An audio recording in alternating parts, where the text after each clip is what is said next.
নমস্কার। Ramakrishna TV YouTube চ্যানেলের পক্ষ থেকে সকল মা, বাবা, দাদু, দিদা, ঠাকুমা, ঠাকুর দাদাদের জানাই অনেক অনেক ভালোবাসা, প্রীতি ও আন্তরিক শুভেচ্ছা। সবাই ভালো আছেন, ভালো থাকবেন। আমি আবারও চলে এসেছি স্বামী জ্যোতিষানন্দ মহারাজজির লেখা ধ্যান ও আধ্যাত্মিক জীবন সম্পর্কে আলোচনা করতে। আজকে আমরা আলোচনা করব গৃহস্থের কর্তব্য সম্পর্কে। হিন্দু সমাজ জীবনের পরিকল্পনায় গৃহস্থকে সমাজের প্রধান অবলম্বন রূপে দেখা হয়।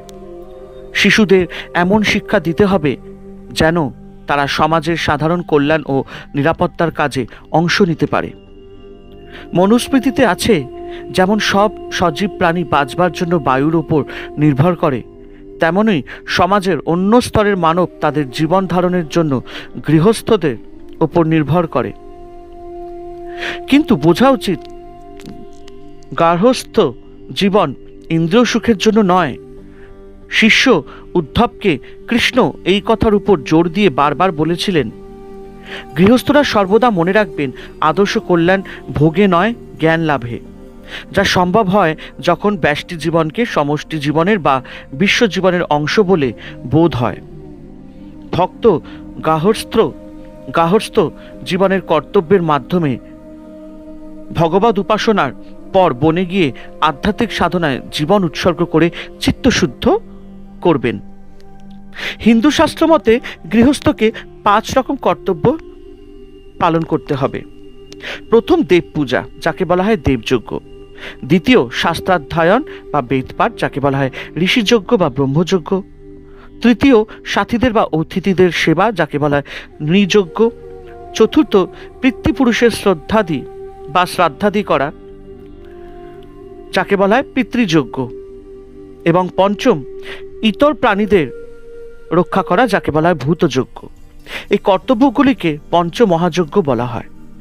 এইসব কর্তব্যগুলি একঘেয়ে খাটুনিভাবে নয়, সেবাভাবে, পূজাভাবে সম্পন্ন করতে হয়। এইভাবে কর্তব্য সম্পাদন জীবনকে আবদ্ধ করে না, বরং আধ্যাত্ম জীবনে উন্নতি লাভে সহায়তা করে। বেদান্ত কর্তব্য সেবা ও পূজাকে এক সূত্রে গাঁথতে চেষ্টা করে। যদি কোনো কর্মকে আধ্যাত্ম জীবনের সঙ্গে যুক্ত করা না যায়, তবে তাকে কর্তব্য বলা যায় না। আমি আবারও এই লাইনটি বলছি, যদি কোনো কর্মকে আধ্যাত্ম জীবনের সঙ্গে যুক্ত করা না যায়, তবে তাকে কর্তব্য বলা যায় না। একদমই ঠিক।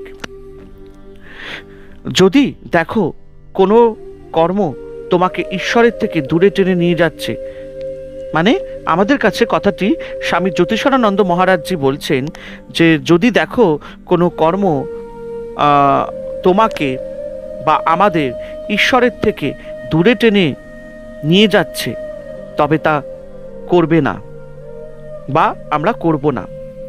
সব কাজই যেন তোমাকে বা আমাদের ক্রমান্বয়ে ঈশ্বরের দিকে